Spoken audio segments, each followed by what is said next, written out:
Best moral stories. 1000 பேரு தங்குற மாதிரி ஒரு வீடு. அந்த வீடு மட்டும் இல்ல, 2000 ஏக்கர் பூமிக்கு அவன் சொந்தக்காரன். அது மட்டும் இல்ல, ஊருக்குள்ள பட்டுப்பூச்சிய விக்கிற ஒரு பெரிய வியாபாரி அவன். அவன் பேருதான் ராகவ பூபதி. பூச்சி இருக்கிற வயலுக்கு மருந்தடிச்சிங்களா? பட்டு பூச்சில இருந்து பட்டை எடுத்தீங்களா அப்படின்னு ராகவையா காலையிலேயே மரத்து நாற்காலியில உக்காந்து சொல்லிக்கிட்டு இருந்தாரு. ராகவ பூபதி ஐயா வேலை சொன்னாருன்னா 100 ஆறானாலும் 6 100 செஞ்சுதான் ஆகணும். இப்படி பூபதி ஐயா வேலையை சொன்னாருன்னா உயிர் போனாலும் செஞ்சுதான் ஆகணும். காசு மட்டும் நேரத்துக்கு உங்களுக்கு வேணும், ஆனா நீங்க மட்டும் நேரத்துக்கு வேலைக்கு வர மாட்டீங்க. இப்படி அவங்க கூட வேலை செய்யறவங்கள திட்டிக்கிட்டு சத்தம் போட்டுக்கிட்டு காசை கொடுத்தாரு. ராகவ பூபதிக்கு நொல்ல கண்ணு இருந்தது. அத பத்தி யாராவது பேசுனா அவருக்கு ரொம்பவே கோவம் வந்துகிட்டு இருந்தது. ராகவ பூபதி கிட்ட பணம் இருக்கிற கர்வத்தால யாருமே அவரை பார்த்து எதுவுமே சொல்ல மாட்டாங்க. இப்படி இருக்கும்போது ஒரு நாள் ராகவையா தூங்கிக்கிட்டு இருக்கும்போது, ஐயோ தலை ரொம்ப வலிக்குதே, என்ன பண்றது அப்படின்னு தூக்கத்துல இருந்து எந்திரிச்சாரு. என்னதான் மருந்து போட்டாலும் தைலம் தேய்ச்சாலும் வலி குறையவே இல்ல. என்ன இந்த வலி குறையவே மாட்டேங்குது அப்படின்னு யோசிச்சுக்கிட்டே வராண்டால வந்து உக்காந்தாரு. ராகவையாவை பார்த்த உடனே எல்லாருமே ஆச்சரியப்பட்டாங்க. அந்த ஆள இவ்வளோ சமாதானமா யாருமே இதுவரைக்கும் பார்த்ததே இல்ல. டேய் ரங்கா அப்படின்னு ரொம்ப நிதானமா கூப்பிட்டாரு. இப்படி நிதானமா ராகவையா கூப்பிடும்போது எல்லாருமே அப்படியே நின்னு பாத்துக்கிட்டே இருந்தாங்க. ரங்கா இங்க வா இப்படி பூபதி ஐயா கூப்பிட்ட உடனே அங்க வேலைக்காரன் கூட, ஐயா சொல்லுங்க ஐயா, தலை ரொம்ப வலிக்குதுடா, தலை வெடிச்சு போற மாதிரி இருக்கு அப்படின்னு தலை மேல கை வச்சுக்கிட்டு சொன்னாரு. பூபதி ஐயா சமாதானமா இருக்கிறதுக்கு இதுதான் காரணம்னு அவன் புரிஞ்சுக்கிட்டான். டே ரங்கா நீ போய் வைத்தியரை கூட்டிட்டு வா அப்படின்னு சொன்ன உடனே ரங்கா வைத்தியரை கூட்டிட்டு வர்றதுக்காக போனான். ஐயா நீங்க சீக்கிரமா வாங்க ஐயா, எங்க ஜமீன்தாரரு தலைவலியால ரொம்ப துடிச்சுக்கிட்டு இருக்காரு. தலைவலி தானே, கொஞ்சம் நிதானமா உக்காந்தா எல்லாமே சரியாயிடும். ஐயா இல்லங்க ஐயா, அவரு ரொம்ப துடிக்கிறாரு, வாங்க ஐயா அப்படின்னு சொன்ன உடனே வைத்தியரு கையில மருந்து பொட்டியை எடுத்துக்கிட்டு வந்தாரு. வைத்தியர் ஐயா வரும்போதே நிறைய மூலிகை செடிய கொண்டு வந்தாரு. பூபதி ஐயாவுக்கு என்ன ஆயிருக்கு அப்படின்னு பார்த்து அந்த மூலிகை இலையிலிருந்து மருந்தை எடுத்து தலைக்கு கட்டி கொஞ்ச நேரம் ஓய்வு எடுக்கணும் அப்படின்னு சொன்னாரு. வைத்தியர் ஐயா கூட அங்கதான் இருந்தாரு. ராகவையா அங்கே இருக்கிற நாற்காலியில உக்காந்து இருந்தாரு. வாப்பா அவரை எழுப்பாம நிதானமா போலாம். இப்படி வைத்தியரும் ரங்காவும் கொஞ்ச தூரத்துல வந்து நின்னுக்கிட்டு வைத்தியரு கஷாயத்தை செஞ்சுக்கிட்டு இருந்தாரு. இப்படி மறுநாள் காலையில, வைத்தியர் ஐயா நீங்க என்னவோ மந்திரம் செஞ்ச மாதிரி என்னோட தலைவலி போயிருச்சு, ஆச்சரியமா இருக்கு. இப்படி வைத்தியரை ரொம்ப புகழ்ந்துகிட்டு இருந்தாரு. ரங்கா உள்ள போய் வைத்தியருக்கு தேவையான காசை கொண்டு வா அப்படி சொன்ன உடனே ரங்கா உள்ள போனா. வைத்தியருக்கு கண்டம் இங்கதான் இருக்கு. என்ன வைத்தியர் ஐயா வேற என்ன விஷயம்? வேற என்னங்கய்யா இருக்கு, உங்களோட கண்ணு நரம்புல ஒரு சின்ன பிரச்சனை இருக்கு, அதனாலதான் உங்களுக்கு தலைவலி வருது அப்படின்னு சொன்ன உடனே பூபதி ஐயாவுக்கு கோவம் வந்துச்சு. ஆனா வைத்தியர் அதை பார்க்காம பேசிக்கிட்டே இருந்தாரு. உங்களுக்கு நொல்ல கண்ணு வர்றதுக்கு கூட காரணம் இதுதான் அப்படின்னு சொன்ன உடனே கோவம் உச்சிக்கேறிச்சு. என்னோட நொல்ல கண்ணை பத்தி பேசுறியா, உன்னை இந்த ஊர்லயே இருக்க விட மாட்டேன். இப்படி வைத்தியருக்கு காசை கொடுக்காம அங்கிருந்து அனுப்பி வச்சிட்டான். இப்படி அவனோட குறைங்களை யாராவது சொன்னா அவன் சும்மா இருக்க மாட்டான். இப்படி கொஞ்ச நாள் ஆச்சு. அவனோட பிறந்த நாள் வந்தது. எல்லாருக்கும் தெரியற மாதிரி என்னோட படத்தை வரையணும் அப்படின்னு நினைச்சுக்கிட்டு ரங்காவை கூப்பிட்டான். ரங்கா என்னோட படத்தை யாருகிட்டயாவது வரைய சொல்லு, யாரு ரொம்ப நல்லா வரையறாங்களோ அவங்களுக்கு 10,000 ரூபாய் பரிசு கொடுக்கப்படும்னு டங்கோரவ அடி. அப்படி ரங்காவுக்கு சொன்னதுனால ரங்கா ஊருக்குள்ள போய் டங்கோரவ அடிச்சா. ஆனா நிறைய பேரு எங்களுக்கு எதுக்கு வீணா பிரச்சனை அப்படின்னு வராம இருந்துட்டாங்க. ஆனா ராமநாதம் சோமநாதம் இவங்க 2 பேரும் மட்டும் வந்தாங்க. யாரு நல்லா வரையறீங்களோ அவங்களுக்கு காசு கொடுப்பேன் அப்படின்னு சொன்னாரு. அப்போ ராமமூர்த்தி மட்டும் பூபதி ஐயாவை பார்த்து இப்படி சொன்னா, ஐயா எங்களுக்கு முதல்லயே காசு வேணும் அப்படின்னு சொன்ன உடனே ஜமீன்தாரர் ஐயா ஆச்சரியப்பட்டான். எங்களுக்கு கொஞ்சம் பணம் தேவை இருக்கு, அதனால முதல்லயே காசு கொடுத்தா நல்லா வரையுவோம், அது மட்டும் இல்லாம எங்களுக்கும் உற்சாகமா இருக்கும் அப்படின்னு கொஞ்சம் தைரியமா சொன்னான். அப்ப பூபதி அவங்களுக்கு அவங்க கேட்ட மாதிரி காசை கொடுத்தான். ராமமூர்த்தி சோமநாத்தும் காசை வாங்கிக்கிட்டு வீட்டுக்கு வந்தாங்க. அந்த காசுல உடம்புக்கு முடியாத அவங்க அம்மாவை பட்டணத்துல இருக்கிற ஹாஸ்பிட்டலுக்கு கூட்டிட்டு போய் சரி பண்ணி வீட்டுக்கு கூட்டிட்டு வந்தான். அப்போ சோமநாத்தும் பூபதி ஐயாவோட உருவத்தை வரைஞ்சு, கொண்டு வந்தீங்களா, காட்டுங்க அப்படி சொன்ன உடனே சோமநாத்தும் அவன் வரைஞ்ச உருவத்தை காட்டினான். ஆனா அந்த உருவம் ரொம்ப நல்லாதான் இருந்தது. அதுல பூபதி ஐயாவோட நொல்லக்கண்ணு நல்லா எடுத்து தெரிஞ்சது. அத பார்த்து, அப்போ எனக்கு நொல்லக்கண்ணு இருக்குன்னு எல்லாருக்கும் தெரியற மாதிரி செய்றியா? எனக்கு நொல்லக்கண்ணு இல்ல, நீ என்னைய அவமானப்படுத்துறியா அப்படின்னு ரொம்ப கோவப்பட்டு கேட்டான். ஐயா, நான் ஒரு தடவை ஒருத்தரை பார்த்தேன்னா அவங்கள அப்படியே அச்சு அசலா வரையறதுதான் என்னோட வேலை. இந்த வேலையில எப்பவுமே தப்பு நடக்காது அப்படின்னு அவனோட வேலைய பத்தி எடுத்து சொன்னான். அப்போ பூபதி ஐயாவுக்கு கோவம் வந்து, வரைய தெரியலனாலும் ரொம்ப திமிராதான் பேசுற அப்படின்னு அவங்க ஆளுங்களை கூப்பிட்டு ராமநாதத்தை அடிச்சு அங்கிருந்து ஊரை விட்டே ஒதுக்கி வச்சான். ராகவ பூபதி பெரிய மனுஷன் ஆனதுனால யாருமே எதுவுமே பேசாம போயிட்டாங்க. இந்த விஷயம் ராமமூர்த்திக்கு தெரிஞ்சது. ராமமூர்த்தி ரொம்ப பயந்துகிட்டே, ஐயோ, சோமநாதத்தை இப்படி அடிச்சாங்கன்னா என்ன கூட இப்படிதான் அடிப்பாங்க, ரொம்ப பயந்துகிட்டே இருந்தான். ஒவ்வொரு நொடி கூட சரியா சாப்பிடாம பயந்துகிட்டு இருந்தான். அம்மா கிட்ட கூட சரியா பேசுறதே இல்ல. வீதியில நடந்து போகும்போது ஜமீன்தாரர் ஐயாவோட ஜனங்க எங்கானா பாத்துருவாங்க அப்படின்னு பயந்துகிட்டே அந்த ஊருக்குள்ள நடந்துகிட்டு இருந்தான். என்னோட வேலையே என்னால செய்ய முடியலையே அப்படின்னு ரொம்ப கவலைப்பட்டுக்கிட்டு இருந்தான். ஒரு நாள் ராமமூர்த்தியோட அம்மா வீட்டுல உக்காந்து இருக்கும் போது உயிரை கையில பிடிச்சுக்கிட்டு ரொம்ப அவசரத்துல அம்மா கிட்ட வந்து, அம்மா அம்மா, ராகவ பூபதி ஐயாவோட ஆளுங்க வராங்க, நான் இல்லன்னு சொல்லு அப்படி சொல்லி அவன் வீட்டுக்குள்ள போய் ஒளிஞ்சுக்கிட்டான். அவங்க அம்மாவுக்கு ஒண்ணுமே புரியல. வெளியே வந்து பையன் இல்லன்னு சொன்னாங்க. பையன் வீட்டுல இல்லப்பா, வந்ததுக்கு அப்புறம் சொல்றேன் அப்படின்னு சொன்ன உடனே வேலைக்கார அங்கிருந்து கிளம்பி போயிட்டான். அம்மா உள்ள வந்தாங்க. அம்மா போயிட்டாங்களா? அவங்க போயிட்டாங்க, நீ எதுக்காகப்பா இப்படி ஒளிஞ்சுக்கிட்ட இப்படி நடந்தத சொன்னா ராமமூர்த்தி. அப்ப அவங்க அம்மா சின்னதா சிரிச்சுக்கிட்டே, என்னம்மா சிரிக்கிறீங்க? நம்ம கையில ஆகுற வேலையை வச்சுக்கிட்டு எதுக்காகட பயந்து நடக்கணும் இப்படி பொடி வச்சு சொன்னாங்க. எந்த வேலை செஞ்சாலும் பயம் இல்லாம செய்யணும். உன் கையில தான் வேலை இருக்குல்ல, எந்த வேலை செய்யறதா இருந்தாலும் பயப்படக்கூடாதுப்பா. உன் கையால அவங்களுக்கு வேலையை கத்துக்கொடு அப்படி அம்மா ராமமூர்த்திக்கு சொன்னாங்க. ராமமூர்த்திக்கு அம்மா சொன்னது சரின்னு தான் தோணிச்சு. இப்படி ராமமூர்த்தி ஜமீன்தாரர் ஐயாவோட உருவத்தை வரையலாம் அப்படின்னு அன்னைக்கு நைட்டு முழுக்க தூங்காம வரைஞ்சான்.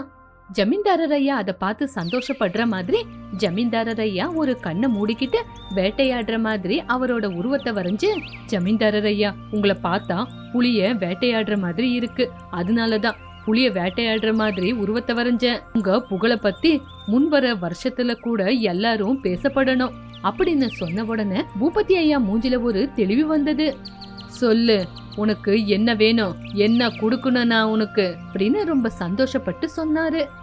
கேளுங்க, உங்களுக்கு என்ன வேணும் கேளுங்க ஜமீன்தாரர் ஐயா. நம்மளுக்குள்ள எல்லாருகிட்டையும் ஒரு குறை இருக்கு, அது தப்பு இல்ல. அத பார்த்து நம்ம பயந்துகிட்டு மத்தவங்களுக்கு கஷ்டம் கொடுக்கறது ரொம்ப பெரிய தப்பு.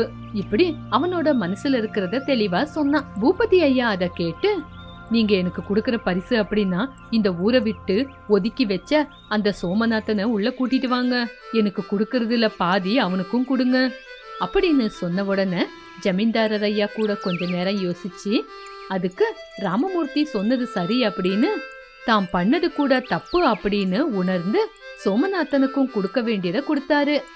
அப்படியே சோமநாதனை கூப்பிட்டு மன்னிச்சிடுன்னு கூட கேட்டாரு. சோமநாதனுக்கு கொடுக்க வேண்டியது கூட கொடுத்து அன்னையிலிருந்து தன்னோட தப்ப உணர்ந்து அவருக்கு இருக்கிற குறைய உணர்ந்து எல்லாரோடையும் சந்தோஷமா இருந்தாரு. இதுதான் இன்னையோட கதை. மறுபடியும் ஒரு நல்ல கதையோட மீண்டும் சந்திக்கலாம்.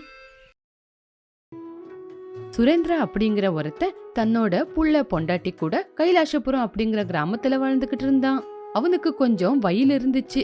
அந்த வயல்ல கஷ்டப்பட்டு வர காசுல தன்னோட குடும்பத்தையும் தன்னோட ஒரே பையனை படிக்க வச்சுக்கிட்டு இருந்தான். நம்ம புள்ளைய இவ்ளோ கஷ்டப்பட்டு படிக்க வைக்கணுமா? அவனையும் நம்ம கூட வேலைக்கு கூட்டிட்டு போலாம்ல. அப்படி கூட்டிட்டு போனா 4 காசு வரும், கொஞ்சம் பணத்தை சேர்த்து வைக்கலாம். நம்ம 2 பேரு தான் படிக்கல, நம்ம புள்ளையாவது படிக்கட்டுமே அப்படின்னு தான் அவனை நான் கஷ்டப்பட்டு படிக்க வைக்கிறேன். பணத்தை சேர்த்து வச்சு நம்ம என்ன அனுபவிக்க போறோம்? அவனுக்கு ஒரு நல்ல வேலை வந்துச்சுன்னா நம்மள அவன் நல்லபடியா பாத்துக்குவான்ல. இப்படி சுரேந்திரா கஷ்டப்பட்டு புள்ளைய வளர்த்துக்கிட்டு இருந்தான். அக்ஷய் கூட எந்த கெட்ட பழக்கமும் இல்லாம ரொம்ப நல்லா படிச்சுக்கிட்டு இருந்தா. அவன் கிளாஸ்லயே அவன் தான் முதல் ரேங்க்ல இருந்தான். பா, திங்கக்கிழமை தான் எக்ஸாம் ஃபீஸ் கட்ட லாஸ்ட் டேட். நீங்க எப்பவுமே லாஸ்ட்ல தான் கட்டுவீங்க. இந்த தடவையாவது கொஞ்சம் சீக்கிரமா கட்டிடுங்கப்பா. அவனோட அப்பா அம்மா இப்படி கஷ்டப்பட்டு பணத்தை கொண்டு வந்து அவனை படிக்க வச்சா அவன் கொஞ்சம் கூட அதை பத்தி யோசிக்காம படிச்சுக்கிட்டே இருந்தான். அவன் கூட இருக்கிற ஃப்ரெண்ட்ஸ் அவங்கிட்ட வந்தாலும் அவங்கள கூட எட்டி பார்க்காம படிச்சுக்கிட்டே இருப்பான். யாராவது படிப்பு விஷயத்துல உதவி கேட்டா உதவியே பண்ண மாட்டான். கொஞ்ச நாளுக்கு அப்புறம் அவனோட படிப்பெல்லாம் பூர்த்தி ஆனதுக்கு அப்புறம் அவனோட அப்பா கிட்ட வந்து, அப்பா, என் படிப்பு முடிஞ்சிருச்சு, நான் ஒரு வியாபாரம் பண்ணலான்னு பாக்குறேன். என்னப்பா சொல்ற? இப்போ உனக்கு வயசு ரொம்ப சின்னது, அதுக்குள்ள வியாபாரம் அப்படின்ற? கொஞ்ச நாள் இரு, கொஞ்ச நாள் நீ கஷ்டப்பட்டு யாருக்கிட்டையாவது வேலைக்கு சேர்ந்துக்கோ. நான் இவ்வளோ கஷ்டப்பட்டு படிச்சுட்டு இன்னொருத்தர் கையில வேலைக்கு சேர்ந்துக்கணுமா? நான் வேலை செஞ்சா என் கைக்கடியில 4 பேர் வேலை செய்யணும். நல்லது தாண்டா, உன் கைக்கடியில 4 பேர் வேலைக்கு இருக்கட்டும். ஆனா உனக்கும் வியாபாரத்தை எப்படி செய்யணும்னு தெரியணும்ல.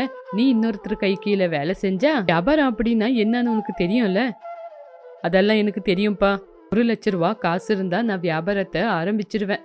நீங்க கொஞ்சம் யோசிங்க. கூடிய சீக்கிரம் எனக்கு காசை ரெடி பண்ணி கொடுக்க பாருங்க. வியாபாரம் செய்ய என்னென்ன தேவை அப்படின்னு பார்த்து வைக்க பாருப்பா. நீ யாருக்கிட்டையாவது வேலை செஞ்சு கொஞ்சம் காசை சேர்த்து வை. அதுக்குள்ள நானும் யாருக்கிட்டையாவது கேட்டு காசை ரெடி பண்ணி கொடுக்குறேன். மொத்த காசு என்கிட்டயே கேட்டா எங்கிருந்துப்பா கொண்டு வர்றது? அப்பா சொல்றது கூட உண்மைதானே. இப்ப மட்டும் அப்பா கிட்ட காசு இருந்தா உனக்கு தூக்கி கொடுத்திருப்பாரு. மட்டும் இன்னொருத்தர் கை கீழே போய் வேலை செய்ய மாட்டேன். நீங்க எப்படியாவது எனக்கு காசு கொண்டு வந்து கொடுத்தா வட்டியோட நான் உங்களுக்கு திருப்பி கொடுத்துருவேன். நான் செய்யற வியாபாரத்துல எனக்கு அவ்வளோ நம்பிக்கை இருக்குமா? என்கிட்ட 1 ரூபா கூட காசு இல்லடா. இப்ப நான் எங்கிருந்து காசு கொண்டு வர்றது? வீட்டு பத்திரத்தை தான் அடமானம் வைக்கணும். இங்க பாருங்கப்பா, வீட்டு பத்திரத்தை அடமானம் வச்சிருங்க. 6 மாசத்திலேயே வீட்டு பத்திரத்தை திருப்பி கொடுத்துடுறேன் அப்படின்னு சொன்ன உடனே சுரேந்திரவுக்கு என்ன பண்றதுன்னே தெரியாம தன்னோட வீட்டு பத்திரத்தை கொண்டு போய் அடமானம் வச்சு அந்த காசு கொண்டு வந்து, இந்தாப்பா காசு. ஆனா இது வரைக்கும் இந்த வீட்டு பத்திரத்தை அடமானம் வச்சதே இல்ல. இது எங்க அப்பா எனக்கு கொடுத்த சொத்து. நம்ம கையில இப்ப இந்த வீடு மட்டும்தான் இருக்கு. அத கூட கொஞ்ச நேரம் யோசிக்காம வீட்டு பத்திரத்தை கொண்டு போய் அடமானம் வச்சு காசு கொண்டு வந்திருக்கேன். ஒருவேளை 6 மாசத்துல மூட்டுக்கல அப்படின்னா நம்ம வீடு நம்மளுக்கு இருக்காது. ஏங்க, உங்க பையன் கேட்ட உடனே கொஞ்சம் கூட யோசிக்காம வீட்டு பத்திரத்தை கொண்டு போய் அடமானம் வச்சிட்டீங்க. வீட்டுல வயசான உங்க அப்பா இருக்காரு. ஏதாவது ஆயி நம்ம இந்த வீட்டை விட்டு வெளியே போற நிலைமை வந்தா அவர் இந்த வயசுல கஷ்டப்படுத்தணுமா? நீங்களே சொல்லுங்க. நீங்க அதை பத்தி எல்லாம் யோசிக்காம உங்க புள்ள எடுத்த முடிவு சரி அப்படிங்கிற மாதிரி வீட்டு பத்திரத்தை கொண்டு போய் அடமானம் வச்சிட்டீங்க. மட்டும் அவனுக்கு காசை கொண்டு வந்து கொடுக்கலன்னா அவன் கெட்ட வழியில போய் பணத்தை சம்பாதிச்சா என்ன பண்றது சொல்லு? அவனும் கஷ்டப்பட்டா கஷ்டம்னா என்னன்னு அவனுக்கும் புரியும். நீ கவலைப்படாத. சரிங்க, நீங்க யோசிச்சுதான் முடிவு எடுத்திருப்பீங்க. சரி, அக்ஷய்க்கு அவன் அதிகமா படிச்சிருக்கான் அப்படிங்கிற திமிரு இருந்துச்சு. அவங்க அப்பா எவ்வளவுதான் சொன்னாலும் காது கொடுத்து கேட்காம அவன் வியாபாரம் ஆரம்பிக்கிறேன்னு காசை கொண்டு போயிட்டான். அப்ப அந்த இடத்துக்கு அவனோட ஃப்ரெண்டான சீனு வந்தான். என்னடா, இங்க நீ ஃபேக்டரி ஆரம்பிக்கிறியா? இங்க தண்ணி வசதியே இல்லடா. ஃபேக்டரி ஆரம்பிக்க சரியான இடம் இது இல்லடா. இங்க நம்ம போடுற காசோட செலவுதான் அதிகமா இருக்கும். ஆமா, நீ என்னடா எனக்கு சொல்றது? எனக்கு என்ன பண்ணணும்னு தெரியும். இந்த இடத்துல கூலி ஜனங்க கிடைப்பாங்க. எனக்கு வியாபாரத்துக்கு என்ன பண்ணணும் பண்ணக்கூடாதுன்னு நல்லா தெரியும். நீ சொல்றது என்னவோ சரிதான். ஆனா நீ செய்யற வேலைக்கு மிஷின் எல்லாம் ஆகாதுடா. ஜனங்க கையில தான் அதை தூக்க வைக்கணும். அதனால உனக்கு அதிகமா தான் செலவாகும். நீ சொன்னதெல்லாம் போதும், முதல்ல இங்கிருந்து கிளம்பு. அங்க சொன்னதை நீ கேட்கலன்னா நாங்க சொல்லி என்னதான் பிரயோஜனம்? நீ நினைச்சத செஞ்சுக்கோ. படிச்ச முட்டாளுகிட்ட என்ன பேச முடியும் சொல்லு? இப்படி எல்லா காசையும் செலவு பண்ணி அங்க ஒரு பெரிய மில்ல ஆரம்பிச்சான். முதல்ல கையில இருக்கிற பணத்தை வச்சு ஆரம்பிச்சதுனால ஒரு 2 மாசம் வரைக்கும் வியாபாரம் ரொம்ப நல்லாதான் நடந்துகிட்டு இருந்துச்சு. அதுக்குள்ள அங்க கூலி வேலை செய்யற ஜனங்க வந்து, ஐயா, நீங்க கொடுக்கற கூலி காசு எங்களுக்கு பத்துறது இல்ல. நல்ல வியாபாரம் ஆச்சு, நான் சம்பளத்தை கூட்டி கொடுக்கறேன் அப்படின்னு சொன்னீங்க.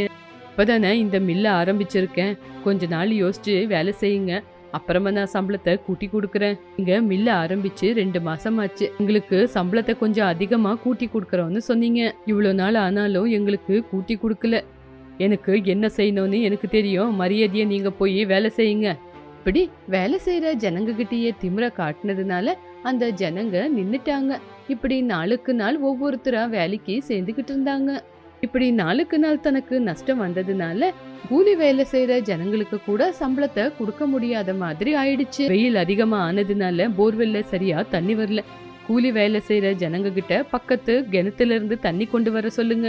அப்போ அந்த மில்லுல மேனேஜரா வேலை செய்யறவன், நீங்க சொன்னது என்னவோ சரியாதான் இருக்கு, வேலைக்காரங்க கிட்ட கிணத்துல இருந்து தண்ணி கொண்டு வர சொன்னா நம்மளுக்கு 2 மடங்கு அதிகமா செலவாகும். இங்க பக்கத்திலேயே நிறைய வயல் இருக்கு, நிறைய ஜனங்க விவசாயம் பண்றாங்க. அதனால நம்ம இங்க ஒரு ரைஸ் மில்ல ஆரம்பிச்சோம்னா நம்ம கிட்ட வேலை செய்யற கூலி ஜனங்களுக்கு வயல் வேலை ரொம்ப நல்லா தெரியும். அதனால நம்மளுக்கு 2 விதத்திலயும் நல்லா லாபம் வரும். இப்ப இருக்கிற வியாபாரம் கொஞ்சம் நஷ்டத்துல போகுது, புதுசா வியாபாரத்தை ஆரம்பிச்சு அதுல கொஞ்சம் அதிகமா லாபம் வரும். அப்போ நான் இந்த ஃபேக்டரியை மூடி நெல் வியாபாரத்தை ஆரம்பிக்கணும்னு சொல்றீங்களா? கஷ்டப்பட்டு வேலை செஞ்சு இந்த ஃபேக்டரியை 2 மடங்காக்கணும்னு பாக்குறேன். அப்பனா நீங்க இன்னும் கொஞ்சம் கடன் வாங்கி இந்த ஃபேக்டரியை நடத்தணும் போல. தி மேனேஜர் சொன்ன மாதிரியே அவன் மறுபடியும் கடன் வாங்கி ஃபேக்டரிய நடத்த ஆரம்பிச்சிட்டான். இப்படி கொஞ்ச நாள்லயே கடன் கூட கிடைக்காததுனால ஃபேக்டரியை மூடிட்டு வீட்டுல வந்து உக்காந்துக்கிட்டான். நான் உனக்கு அப்பவே சொன்னேன், முதல்ல யாருக்கிட்டையாவது வேலைக்கு சேர்ந்தா உனக்கு ஒரு நல்ல அனுபவம் வரும் அப்படின்னு. எங்க வார்த்தையை கேட்காம நீ ஃபேக்டரி ஆரம்பிச்ச. இப்போ ஃபேக்டரியை மூடிட்டு வீட்டுல வந்து உக்காந்துருக்க. நீ பண்றது சரியா? இங்க பாருங்கப்பா, இது என்னால நடந்தது கிடையாது, ஆளுங்கனாலதான் நடந்துச்சு. அவங்க செஞ்ச தப்புக்கு என்னென்ன சொல்றீங்க? அதுக்குள்ள வீட்டுக்கு காசு கொடுத்த சுப்பையா அங்க வந்தாரு. கடை வாங்கி 1 வருஷம் ஆக போகுது. மறுபடியும் அக்ஷய் வந்து என்கிட்ட கொஞ்சம் கொஞ்சம் பணத்தை வாங்கிட்டு போயிருக்கான். இப்ப என்கிட்ட வாங்கின கடன் 5 லட்சம் ரூபா, வட்டி கூட கட்டவே இல்லை. சொல்லுங்க, எப்ப காசை திருப்பி கொடுக்குறீங்க? சீக்கிரமா காசை கொடுக்க பாருங்க, இல்லைன்னா வீட்டு காலி பண்ணிட்டு போயிடுங்க. ஐயா, எனக்கு கொஞ்ச நாள் டைம் கொடுங்க. பாருப்பா, நீ 6 மாசம் டைம் கேட்டிருந்த, ஆனா இப்போ 6 மாசத்து கூட சேர்ந்து 1 வருஷமே ஆயிப்போச்சு. ஆனா நீ இன்னும் கொஞ்ச நாள் வேணும் அப்படின்னு கேக்குற. கடனை நான் உன்னை பார்த்து கொடுக்கல, உங்க அப்பாவோட நல்ல குணத்தை பார்த்து தான் கொடுத்தேன். ஐயா சுப்பையா, இப்போ அவ்வளோ காசு நாங்க எங்க போய் கொண்டு வந்து கொடுக்கறது? இந்த வீட்டை இப்பத்துக்கு நீங்களே வச்சுக்குங்க. எங்ககிட்ட காசு ஆனதுக்கு அப்புறம் நாங்க வந்து உங்ககிட்ட வீடை வாங்கிக்கிறோம். சரிங்க ஐயா. சுரேந்திரா அவரோட பொண்டாட்டி 2 பேரும் வீட்டுக்குள்ள போய் பெட்டி படுக்க எல்லாம் தூக்கிக்கிட்டு வெளியே வந்து, இங்க பாருப்பா, உன்னை நாங்க கஷ்டப்பட்டு படிக்க வச்சோம். ஆனா நீ எங்க பேச்சையே கேட்காம வியாபாரம் செய்யறேன்னு நஷ்டத்துல வந்து எங்களை நடு ரோட்ல நிறுத்திட்ட. சின்ன வயசுல இருந்து அக்ஷயோட அம்மா அவனுக்கு எதுவுமே சொன்னதில்ல. ஆனா ஒரே தடவை இப்படி திட்டினதுனால அவன் நின்னு கண்ணீர் விட்டுக்கிட்டு இருந்தான். அம்மா, உங்களுக்கு இவ்வளவு கஷ்டம் கொடுப்பேன்னு நான் யோசிக்கல, என்ன மன்னிச்சிடுங்கம்மா. நான் செஞ்ச தப்பு இப்பதான் எனக்கு புரிஞ்சிச்சு. கடனை தீர்க்க நான் முயற்சி செய்யறேன். இங்க பாருடா, நீ எவ்வளவுதான் படிச்சாலும் முட்டாளாதான் முடிவெடுத்திருக்க. இன்னொருத்தருக்கு கீழே வேலை செஞ்சிருக்கணும். முதல்ல கஷ்டம்னா என்னன்னு புரிஞ்சுக்கணும். நம்ம வியாபாரம் நல்லா நடக்கணும்னா உனக்கு ரொம்ப நல்லா அனுபவம் இருக்கணும். அப்பதான் எல்லாமே நல்லது நடக்கும். எப்படியோ நடந்தது நடந்து போச்சு. உன்னோட தப்பு என்னன்னு நீ புரிஞ்சுக்கிட்டல, அது போதும்.